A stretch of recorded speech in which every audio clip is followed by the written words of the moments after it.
തമ്പുരാനെ, വിശുദ്ധ കുരിശിൻ്റെ അടയാളത്താലെ ഞങ്ങളുടെ ശത്രുക്കളിൽ നിന്നും ഞങ്ങളെ രക്ഷിക്കുക. ഞങ്ങളുടെ തമ്പുരാനെ, പിതാവിൻ്റെയും പുത്രൻ്റെയും പരിശുദ്ധാത്മാവിൻ്റെയും നാമത്തിൽ ആമേൻ. ആദ്യം മുതൽ ഉണ്ടായിരുന്നതും ഞങ്ങൾ കേട്ടതും സ്വന്തം കണ്ണുകൊണ്ട് കണ്ടതും സൂക്ഷിച്ചു വീക്ഷിച്ചതും കൈകൊണ്ട് സ്പർശിച്ചതുമായ ജീവന്റെ വചനത്തെപ്പറ്റി ഞങ്ങൾ അറിയിക്കുന്നു. വിശുദ്ധ യോഹന്നാൻ എഴുതിയ 1-ാം ലേഖനത്തിൻ്റെ 1-ാം അധ്യായം 1-ാം തിരുവചനമാണ് നാം ഇപ്പോൾ വായിച്ചു കേട്ടത്. വിശുദ്ധ ലൂക്കാ എഴുതിയ സുവിശേഷം ആമുഖ വായന. വിശുദ്ധ ലൂക്കാ സുവിശേഷകൻ അന്ത്യോക്യായിൽ വിജാതീയ മാതാപിതാക്കളിൽ നിന്ന് ജനിച്ചു. വിശുദ്ധ പൗലോസിന്റെ സ്നേഹിതനായിരുന്നു അദ്ദേഹം. പൗലോസിന്റെ 2-ാമത്തെയും 3-ാമത്തെയും പ്രേഷിത യാത്രകളിലും റോമിലെ കാരാഗൃഹവാസ കാലത്തും ലൂക്കായും കൂടെയുണ്ടായിരുന്നു. ഇക്കാരണങ്ങളാൽ വിജാതീയരുടെ ഇടയിലേക്ക് വളർന്നു വികസിച്ചുകൊണ്ടിരുന്ന സഭയുടെ ആവശ്യങ്ങൾ മനസ്സിലാക്കാൻ മറ്റാരെയുംകാൾ ലൂക്കായ്ക്ക് കഴിയുമായിരുന്നു. സ്നാപക യോഹന്നാന്റെ ജനനത്തെ സംബന്ധിച്ച് ദേവാലയത്തിൽ വെച്ചുണ്ടായ അറിയിപ്പോടെ ആരംഭിക്കുന്ന സുവിശേഷം ദേവാലയത്തെക്കുറിച്ചുള്ള പരാമർശത്തോടെ തന്നെയാണ് അവസാനിക്കുന്നത്. ദേവാലയത്തിനു പ്രാധാന്യം കൽപ്പിച്ചുകൊണ്ടുള്ള യഹൂദ വീക്ഷണത്തിന്റെ സ്വാധീനം ഇവിടെ പ്രതിഫലിച്ചു കാണുന്നു. എന്നാൽ രക്ഷാകര പദ്ധതി വിജാതീയരെ കൂടെ ഉൾക്കൊള്ളുന്നതാകയാൽ അവർക്ക് പ്രത്യേകിച്ചും സ്വീകാര്യമായൊരു വീക്ഷണം അവലംബിക്കുന്നതിനാലാണ് സുവിശേഷകന്റെ സുവിശേഷ ശ്രദ്ധ പതിയുന്നത്. ഇത് വ്യക്തമാക്കാൻ എന്നോണം യേശു വിജാതീയരുടെ ഗലീലയിൽ പഠിപ്പിച്ചുകൊണ്ട് തൻ്റെ രക്ഷാകര ദൗത്യം ആരംഭിക്കുന്നതായും സകല ജാതികളോടും രക്ഷയുടെ സദ്വാർത്ത അറിയിക്കാൻ ശിഷ്യന്മാരെ ചുമതലപ്പെടുത്തിക്കൊണ്ട് അവസാനിപ്പിക്കുന്നതായും സുവിശേഷകൻ വിവരിക്കുന്നു. അധ്യായം 1. നമ്മുടെ ഇടയിൽ നിറവേറിയ കാര്യങ്ങളുടെ വിവരണം എഴുതാൻ അനേകം പേർ പരിശ്രമിച്ചിട്ടുണ്ടല്ലോ. അതാകട്ടെ ആദ്യം മുതൽ തന്നെ വചനത്തിന്റെ ദൃക്സാക്ഷികളും ശുശ്രൂഷകന്മാരുമായിരുന്നവർ നമുക്ക് ഏൽപ്പിച്ചു തന്നിട്ടുള്ളതനുസരിച്ചാണ്. അല്ലയോ ശ്രേഷ്ഠനായ തെയോഫിലോസ്, എല്ലാ കാര്യങ്ങളിലും പ്രാരംഭം മുതൽക്കേ സൂക്ഷ്മമായി പരിശോധിച്ചതിന് ശേഷം എല്ലാം ക്രമമായി നിനക്കെഴുതുന്നത് ഉചിതമാണെന്ന് എനിക്ക് തോന്നി. അത് നിന്നെ പഠിപ്പിച്ചിട്ടുള്ള വചനങ്ങളുടെ വിശ്വസ്തതയെക്കുറിച്ച് നിനക്കു ബോധ്യം വരാനാണ്. സ്നാപക യോഹന്നാന്റെ ജനനത്തെക്കുറിച്ച് അറിയിപ്പ്. ഹെറോദേസ് യൂദാ രാജാവായിരുന്ന കാലത്ത് അബിയായുടെ ഗണത്തിൽ സക്കറിയ എന്ന ഒരു പുരോഹിതനുണ്ടായിരുന്നു. അഹറോന്റെ പുത്രിമാരിൽപ്പെട്ട എലിസബത്ത് ആയിരുന്നു അവന്റെ ഭാര്യ. അവർ ദൈവത്തിന്റെ മുമ്പിൽ നീതിനിഷ്ഠരും കർത്താവിന്റെ കൽപ്പനകളും പ്രമാണങ്ങളും കുറ്റമറ്റ വിധം അനുസരിക്കുന്നവരുമായിരുന്നു. അവർക്ക് മക്കൾ ഉണ്ടായിരുന്നില്ല. എലിസബത്ത് വന്ധ്യയായിരുന്നു. ഇരുവരും പ്രായം തികഞ്ഞവരുമായിരുന്നു. തന്റെ ഗണത്തിന് നിശ്ചയിക്കപ്പെട്ടിരുന്ന ക്രമമനുസരിച്ച് ദൈവസന്നിധിയിൽ ശുശ്രൂഷ നടത്തി വരവെ പൗരോഹിത്യ വിധിപ്രകാരം കർത്താവിന്റെ ആലയത്തിൽ പ്രവേശിച്ച് ധൂപമർപ്പിക്കാൻ സക്കറിയായ്ക്ക് കുറിവീണു. ധൂപാർപ്പണ സമയത്ത് സമൂഹം മുഴുവൻ വെളിയിൽ പ്രാർത്ഥിച്ചുകൊണ്ടിരുന്നു. അപ്പോൾ കർത്താവിന്റെ ദൂതൻ ധൂപപീഠത്തിന്റെ വലതുവശത്ത് നിൽക്കുന്നതായി അവന് പ്രത്യക്ഷപ്പെട്ടു. അവനെ കണ്ട് സക്കറിയ അസ്വസ്ഥനാവുകയും ഭയപ്പെടുകയും ചെയ്തു. ദൂതൻ അവനോട് പറഞ്ഞു, സക്കറിയ, ഭയപ്പെടേണ്ട, നിന്റെ പ്രാർത്ഥന കേട്ടിരിക്കുന്നു. നിന്റെ ഭാര്യ എലിസബത്തിൽ നിനക്കൊരു പുത്രൻ ജനിക്കും. നീ അവന് യോഹന്നാൻ എന്നു പേരിടണം. നിനക്ക് ആനന്ദവും സന്തുഷ്ടിയുമുണ്ടാകും. അനേകർ അവന്റെ ജനനത്തിൽ ആഹ്ലാദിക്കുകയും ചെയ്യും. കർത്താവിന്റെ സന്നിധിയിൽ അവൻ വലിയവനായിരിക്കും. വീഞ്ഞോ മറ്റ് ലഹരി പാനീയങ്ങളോ അവൻ കുടിക്കുകയില്ല. അമ്മയുടെ ഉദരത്തിൽ വെച്ച് തന്നെ അവൻ പരിശുദ്ധാത്മാവിനാൽ നിറയും. ഇസ്രയേൽ മക്കളിൽ വളരെ പേരെ അവരുടെ ദൈവമായ കർത്താവിലേക്ക് അവൻ തിരികെ കൊണ്ടുവരും.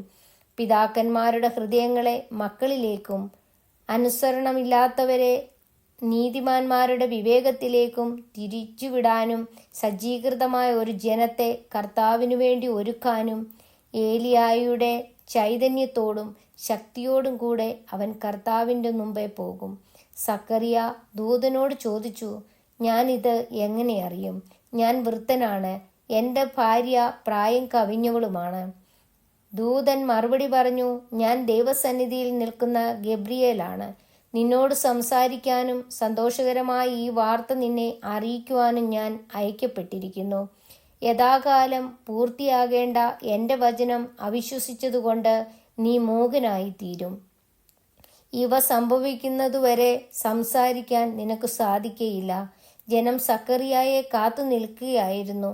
ദേവാലയത്തിൽ അവൻ വൈകുന്നതിനെപ്പറ്റി അവർ അത്ഭുതപ്പെട്ടു. പുറത്തു വന്നപ്പോൾ അവരോട് സംസാരിക്കുന്നതിന് സക്കറിയായ്ക്ക് കഴിഞ്ഞില്ല. ദേവാലയത്തിൽ വെച്ച് അവന് ഏതോ ദർശനമുണ്ടായി എന്ന് അവർ മനസ്സിലാക്കി. അവൻ അവരോട് ആംഗ്യം കാണിക്കുകയും ഊമനായി കഴിയുകയും ചെയ്തു. തൻ്റെ ശുശ്രൂഷയുടെ ദിവസങ്ങൾ പൂർത്തിയായപ്പോൾ അവൻ വീട്ടിലേക്ക് പോയി. താമസിയാതെ അവൻ്റെ ഭാര്യ എലിസബത്ത് ഗർഭം ധരിച്ചു. 5 മാസത്തേക്ക് അവൾ മറ്റുള്ളവരുടെ മുമ്പിൽ പ്രത്യക്ഷപ്പെടാതെ കഴിഞ്ഞുകൂടി. അവൾ പറഞ്ഞു, മനുഷ്യരുടെ ഇടയിൽ എനിക്കുണ്ടായിരുന്ന അപമാനം നീക്കിക്കളയാൻ കർത്താവ് എന്നെ കടാക്ഷിച്ചെനിക്ക് ഇത് ചെയ്തു തന്നിരിക്കുന്നു. യേശുവിൻ്റെ ജനനത്തെക്കുറിച്ച് മുൻ അറിയിപ്പ്. 6-ാം മാസം ഗബ്രിയേൽ ദൂതൻ ഗലീലയിൽ നസറത്ത് എന്ന പട്ടണത്തിൽ ദാവീദിന്റെ വംശത്തിൽപ്പെട്ട ജോസഫ് എന്നു പേരായ പുരുഷനുമായി വിവാഹനിശ്ചയം ചെയ്തിരുന്ന കന്യകയുടെ അടുത്തേക്ക് ദൈവത്താൽ അയക്കപ്പെട്ടു. അവളുടെ പേര് മറിയമെന്നായിരുന്നു. ദൂതൻ അവളുടെ അടുത്തു വന്നു പറഞ്ഞു, ദൈവകൃപ നിറഞ്ഞവളെ സ്വസ്തി, കർത്താവ് നിന്നോട് കൂടെ. ഈ വചനം കേട്ട് അവൾ വളരെ അസ്വസ്ഥയായി. എന്താണ് ഈ അഭിവാദനത്തിന്റെ അർത്ഥമെന്ന് അവൾ ചിന്തിച്ചു. ദൂതൻ അവളോട് പറഞ്ഞു, മറിയമേ, നീ ഭയപ്പെടേണ്ട. ദൈവസന്നിധിയിൽ നീ കൃപ കണ്ടെത്തിയിരിക്കുന്നു. നീ ഗർഭം ധരിച്ച് ഒരു പുത്രനെ പ്രസവിക്കും. നീ അവന് യേശു എന്ന് പേരിടണം. അവൻ വലിയവനായിരിക്കും, അത്യുന്നതന്റെ പുത്രൻ എന്ന് വിളിക്കപ്പെടും. അവന്റെ പിതാവായ ദാവീദിന്റെ സിംഹാസനം ദൈവമായ കർത്താവ് അവന് കൊടുക്കും. യാക്കോബിന്റെ ഭവനത്തിന്മേൽ അവൻ എന്നേക്കും ഭരണം നടത്തും. അവന്റെ രാജ്യത്തിന് അവസാനം ഉണ്ടാകയില്ല. മറിയം ദൂതനോട് പറഞ്ഞു, ഇതെങ്ങനെ സംഭവിക്കും? ഞാൻ പുരുഷനെ അറിയുന്നില്ലല്ലോ. ദൂതൻ മറുപടി പറഞ്ഞു, പരിശുദ്ധാത്മാവ് നിന്റെ മേൽ വരും. അത്യുന്നതന്റെ ശക്തി നിന്റെ മേൽ ആവസിക്കും. ആകയാൽ ജനിക്കാൻ പോകുന്ന ശിശു പരിശുദ്ധൻ, ദൈവപുത്രൻ എന്ന് വിളിക്കപ്പെടും. ഇതാ നിന്റെ ചർച്ചക്കാരി വൃദ്ധയായ എലിസബത്തും ഒരു പുത്രനെ ഗർഭം ധരിച്ചിരിക്കുന്നു. വന്ധ്യയെന്ന് പറഞ്ഞിരിക്കുന്ന അവൾക്ക് ഇത് 6-ാം മാസമാണ്. ദൈവത്തിന് ഒന്നും അസാധ്യമല്ല. മറിയം പറഞ്ഞു, ഇതാ കർത്താവിൻ്റെ ദാസി, നിന്റെ വാക്ക് എന്നിൽ നിറവേറട്ടെ. അപ്പോൾ ദൂതൻ അവളുടെ മുമ്പിൽ നിന്ന് മറഞ്ഞു. എലിസബത്ത് മറിയത്തെ സ്തുതിക്കുന്നു. ആ ദിവസങ്ങളിൽ മറിയം യൂദയായിലെ മലമ്പ്രദ ദേശത്തുള്ള ഒരു പട്ടണത്തിലേക്ക് തിടുക്കത്തിൽ യാത്ര പുറപ്പെട്ടു. അവൾ സക്കറിയായുടെ വീട്ടിൽ പ്രവേശിച്ച് എലിസബത്തിനെ അഭിവാദനം ചെയ്തു. മറിയത്തിന്റെ അഭിവാദനം കേട്ടപ്പോൾ എലിസബത്തിന്റെ ഉദരത്തിൽ ശിശു കുതിച്ചു ചാടി. എലിസബത്ത് പരിശുദ്ധാത്മാവ് നിറഞ്ഞവളായി. അവൾ ഉദ്ഘോഷിച്ചു, നീ സ്ത്രീകളിൽ അനുഗ്രഹീതയാണ്, നിന്റെ ഉദരഫലവും അനുഗ്രഹീതം. എൻ്റെ കർത്താവിൻ്റെ അമ്മ, എൻ്റെ അടുത്തു വരാനുള്ള ഈ ഭാഗ്യം എനിക്ക് എവിടെ നിന്ന്? ഇതാ നിന്റെ അഭിവാദന സ്വരം എൻ്റെ ചെവികളിൽ പതിച്ചപ്പോൾ ശിശു എൻ്റെ ഉദരത്തിൽ സന്തോഷത്താൽ കുതിച്ചു ചാടി. കർത്താവ് അരുളി ചെയ്ത കാര്യങ്ങൾ നിറവേറുമെന്ന് വിശ്വസിച്ചവൾ ഭാഗ്യവതി. മറിയത്തിന്റെ സ്തോത്രഗീതം. മറിയം പറഞ്ഞു, എൻ്റെ ആത്മാവ് കർത്താവിനെ മഹത്വപ്പെടുത്തുന്നു. എൻ്റെ ചിത്തം എൻ്റെ രക്ഷകനായ ദൈവത്തിൽ ആനന്ദിക്കുന്നു. അവിടുന്ന് തൻ്റെ ദാസിയുടെ താഴ്മയെ കടാക്ഷിച്ചു. ഇപ്പോൾ സകല തലമുറകളും എന്നെ ഭാഗ്യവതിയെന്ന് പ്രകീർത്തിക്കും. ശക്തനായവൻ എനിക്ക് വലിയ കാര്യങ്ങൾ ചെയ്തിരിക്കുന്നു. അവിടുത്തെ നാമം പരിശുദ്ധമാണ്. അവിടുത്തെ ഭക്തരുടെ മേൽ തലമുറകൾ തോറും അവിടുന്ന് കരുണ വർഷിക്കും. അവിടുന്ന് തൻ്റെ ഭുജം കൊണ്ട് ശക്തി പ്രകടിപ്പിച്ചു. ഹൃദയവിചാരത്തിൽ അഹങ്കരിക്കുന്നവരെ ചിതറിച്ചു. ശക്തന്മാരെ സിംഹാസനത്തിൽ നിന്ന് മറിച്ചിട്ടു. എളിയവരെ ഉയർത്തി. വിശക്കുന്നവരെ വിശിഷ്ട വിഭവങ്ങൾ കൊണ്ട് സംതൃപ്തരാക്കി. സമ്പന്നരെ വെറും കൈയോടെ പറഞ്ഞയച്ചു. തൻ്റെ കാരുണ്യം അനുസ്മരിച്ചുകൊണ്ട് അവിടുന്ന് തൻ്റെ ദാസനായ ഇസ്രയേലിനെ സഹായിച്ചു. നമ്മുടെ പിതാക്കന്മാരായ അബ്രഹത്തോടും അവൻ്റെ സന്തതികളോടും എന്നേക്കുമായി ചെയ്ത വാഗ്ദാനം അനുസരിച്ച് തന്നെ. മറിയം അവളോടുകൂടെ 3 മാസത്തോളം താമസിച്ചു. പിന്നെ വീട്ടിലേക്ക് മടങ്ങി. സ്നാപക യോഹന്നാന്റെ ജനനം. എലിസബത്തിനു പ്രസവ സമയമായി. അവൾ ഒരു പുത്രനെ പ്രസവിച്ചു. കർത്താവ് അവളോട് വലിയ കാരുണ്യം കാണിച്ചിരിക്കുന്നുവെന്ന് കേട്ട അയൽക്കാരും ബന്ധുക്കളും അവളോടൊത്ത് സന്തോഷിച്ചു. 8-ാം ദിവസം അവർ ശിശുവിൻ്റെ പരിച്ഛേദനത്തിന് വന്നു. പിതാവിൻ്റെ പേരനുസരിച്ച് സക്കറിയ എന്ന് അവന് പേര് നൽകാൻ അവർ ആഗ്രഹിച്ചു. എന്നാൽ ശിശുവിൻ്റെ അമ്മ അവരോട് പറഞ്ഞു, അങ്ങനെയല്ല, അവൻ യോഹന്നാൻ എന്ന് വിളിക്കപ്പെടണം. അവർ അവളോട് പറഞ്ഞു, നിന്റെ ബന്ധുക്കളിൽ ആർക്കും ഈ പേരില്ലല്ലോ. ശിശുവിന് എന്തു പേര് നൽകാനാണ് ആഗ്രഹിക്കുന്നതെന്ന് അവൻ്റെ പിതാവിനോട് അവർ ആംഗ്യം കാണിച്ചു ചോദിച്ചു. അവനൊരു എഴുത്തുപലക വരുത്തി അതിലെഴുതി, യോഹന്നാൻ എന്നാണ് അവൻ്റെ പേര്. എല്ലാവരും അത്ഭുതപ്പെട്ടു. തൽക്ഷണം അവൻ്റെ വായ് തുറക്കപ്പെട്ട് നാവ് സ്വതന്ത്രമായി. അവൻ ദൈവത്തെ വാഴ്ത്തിക്കൊണ്ട് സംസാരിക്കാൻ തുടങ്ങി. അയൽക്കാർക്കെല്ലാം ഭയമുണ്ടായി. യൂദയായിലെ മലനാട്ടിലെങ്ങും ഈ സംഗതികൾ സംസാര വിഷയമാവുകയും ചെയ്തു. കേട്ടവരെല്ലാം ഈ ശിശു ആരായിത്തീരുമെന്ന് ചിന്തിച്ചു തുടങ്ങി. കർത്താവിൻ്റെ കരം അവനോട് കൂടെയുണ്ടായിരുന്നു. സക്കറിയായുടെ പ്രവചനഗീതം. അവൻ്റെ പിതാവായ സക്കറിയ പരിശുദ്ധാത്മാവിനാൽ നിറഞ്ഞു പ്രവചിച്ചു. ഇസ്രയേലിൻ്റെ ദൈവമായ കർത്താവ് വാഴ്ത്തപ്പെട്ടവൻ. അവിടുന്ന് തൻ്റെ ജനത്തെ സന്ദർശിച്ച് രക്ഷിച്ചു. തൻ്റെ ദാസനായ ദാവീദിൻ്റെ ഭവനത്തിൽ നമുക്ക് ശക്തനായ ഒരു രക്ഷകനെ ഉയർത്തി.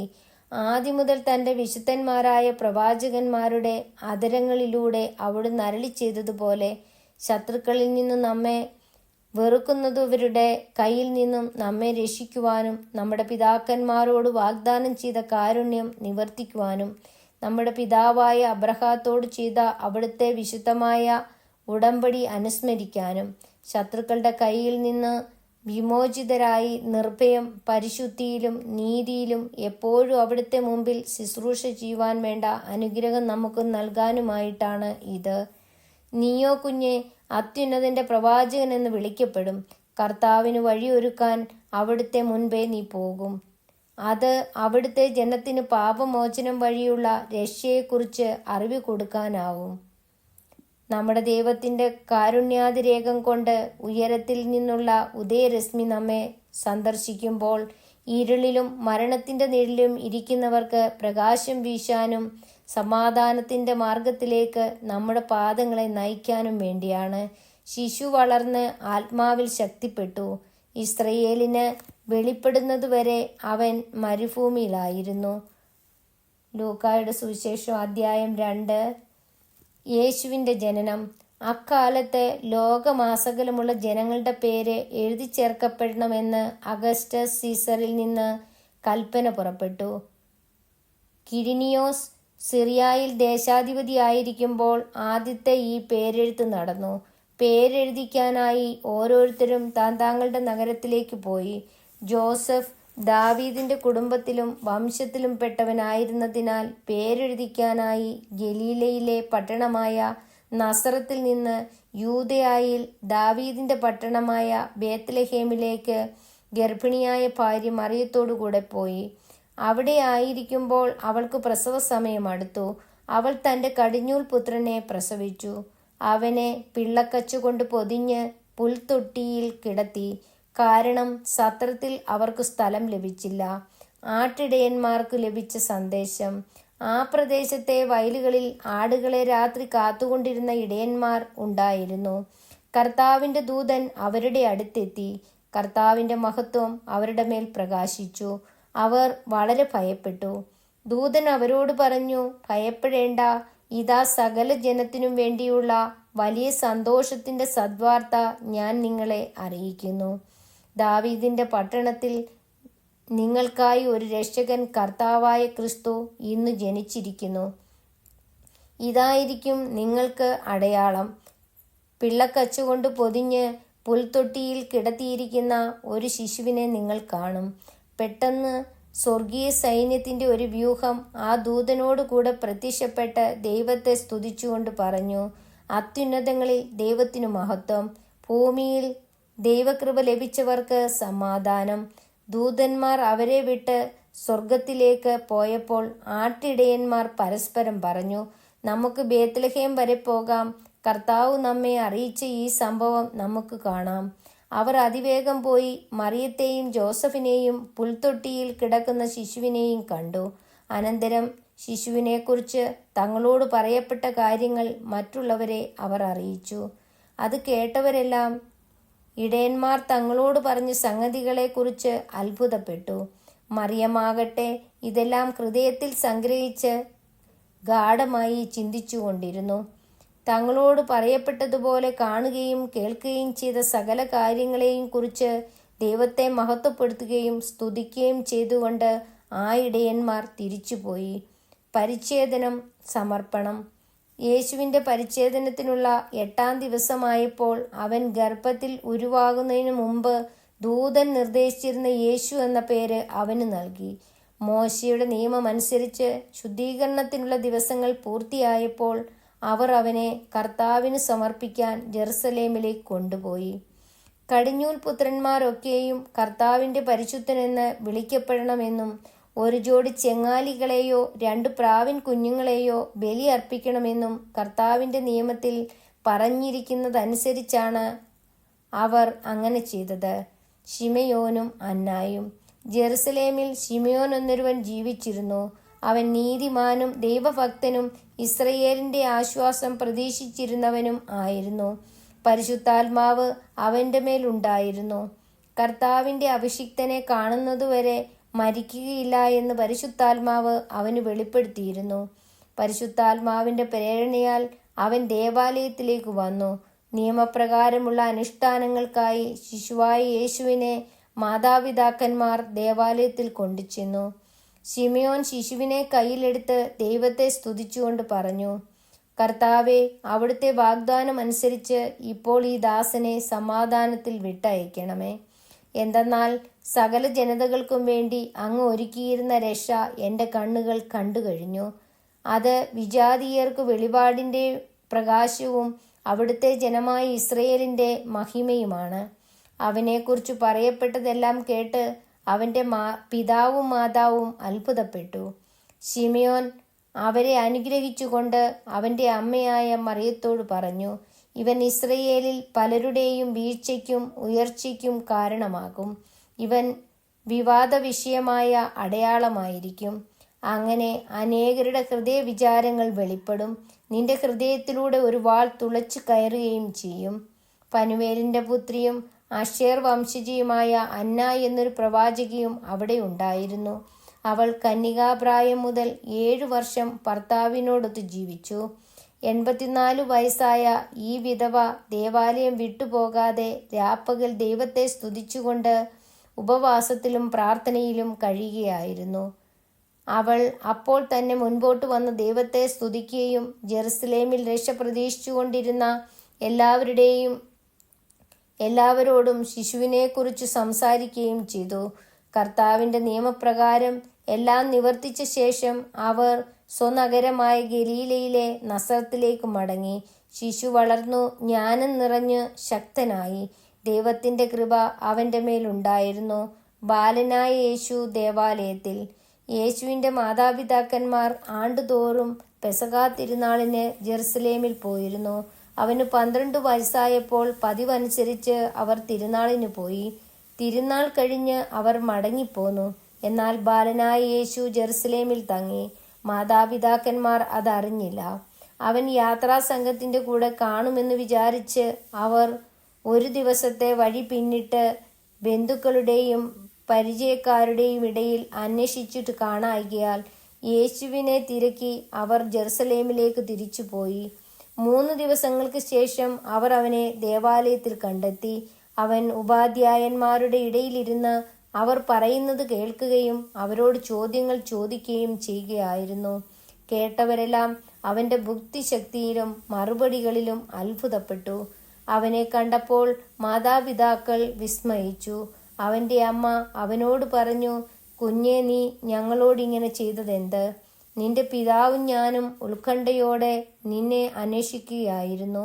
അവൻ അവരോട് ചോദിച്ചു, നിങ്ങൾ എന്തിനാണ് എന്നെ അന്വേഷിച്ചത്? ഞാൻ എൻ്റെ പിതാവിൻ്റെ കാര്യങ്ങളിൽ വ്യാപൃതനായിരിക്കേണ്ടതാണെന്ന് നിങ്ങൾ അറിയുന്നില്ലേ?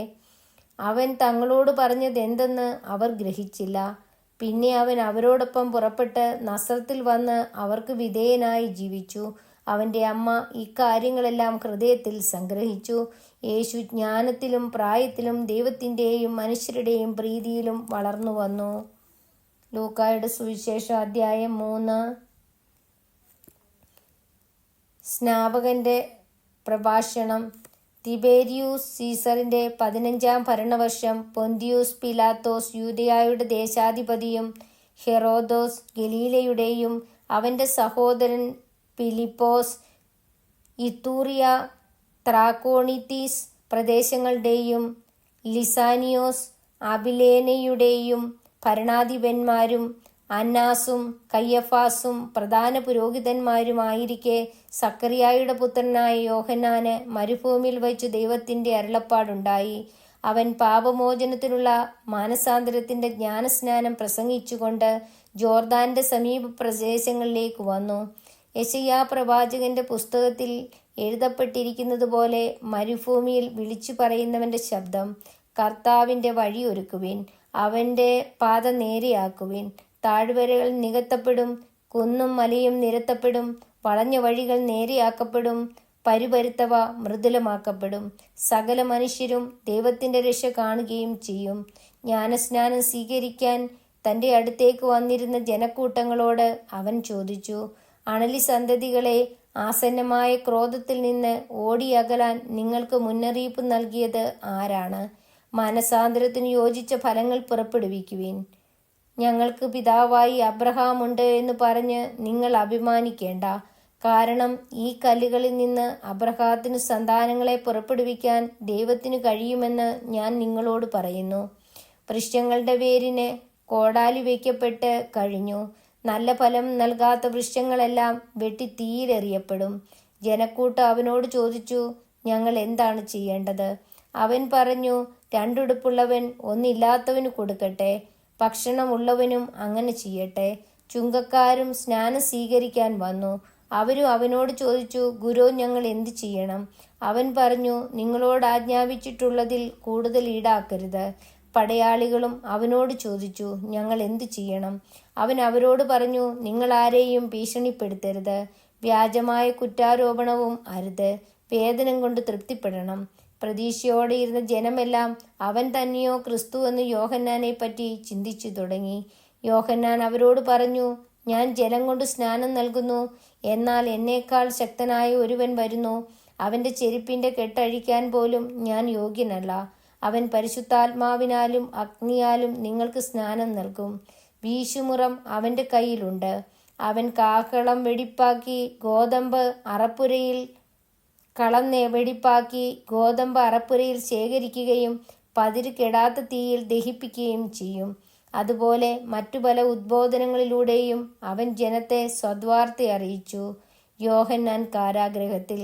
യോഹന്നാൻ ഹെറോദേസ് രാജാവിനെ അവന്റെ സഹോദര ഭാര്യയായ ഹെറോദിയ നിമിത്തവും അവൻ ചെയ്തിരുന്ന മറ്റെല്ലാ ദുഷ്കൃത്യങ്ങളുടെ പേരിലും കഠിനമായി കുറ്റപ്പെടുത്തിയിരുന്നു.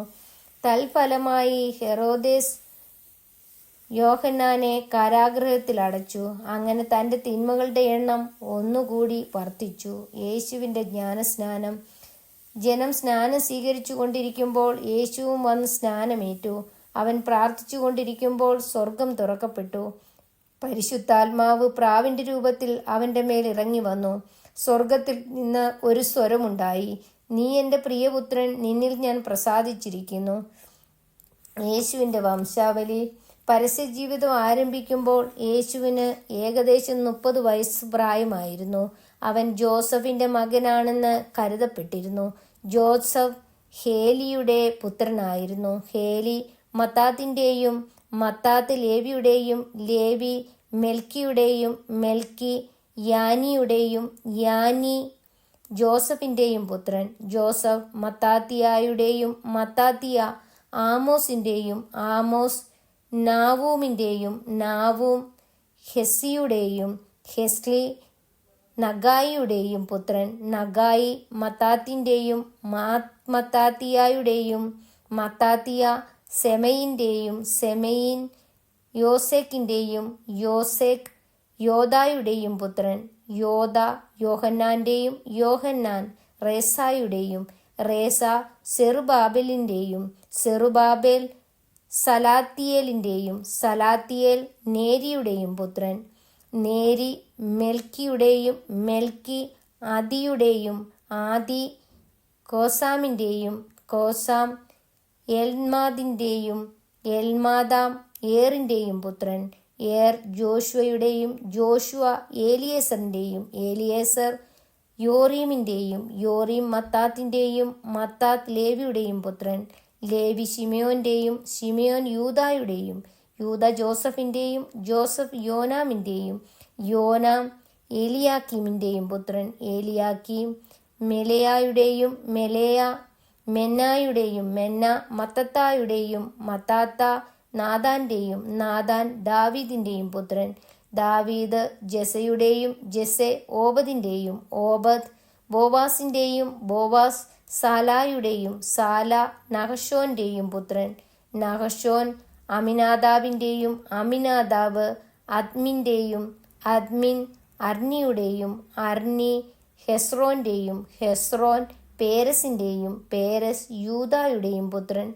യൂദ യാക്കോബിൻ്റെയും യാക്കോബ് ഇസ്ഹാക്കിൻ്റെയും ഇസ്ഹാക്ക് അബ്രഹാത്തിൻ്റെയും അബ്രഹാം തേരായുടെയും തേര നാഹോറിൻ്റെയും പുത്രൻ. നാഹോർ സെറൂഹിൻ്റെയും സെറൂഹ് റവുവിൻ്റെയും റവു പേലഗിൻ്റെയും പേലഗ് ഏബറിൻ്റെയും ഏബർ ഷേലായുടെയും പുത്രൻ. ഷേല കൈനാൻ്റെയും കൈനാൻ അർഫക്സാദിൻ്റെയും അർഫക്സാദ് ഷേമിൻ്റെയും ഷേം നോഹയുടെയും നോഹ ലാമേക്കിൻ്റെയും പുത്രൻ. ലാമേക്ക് മെതുസെലഹിൻ്റെയും മെതുസേലഹ് ഹെനോക്കിൻ്റെയും ഹെനോക്ക് യാരെദിൻ്റെയും യാരെദ് മഹലേലിൻ്റെയും മഹലലേൽ കൈനാൻ്റെയും പുത്രൻ.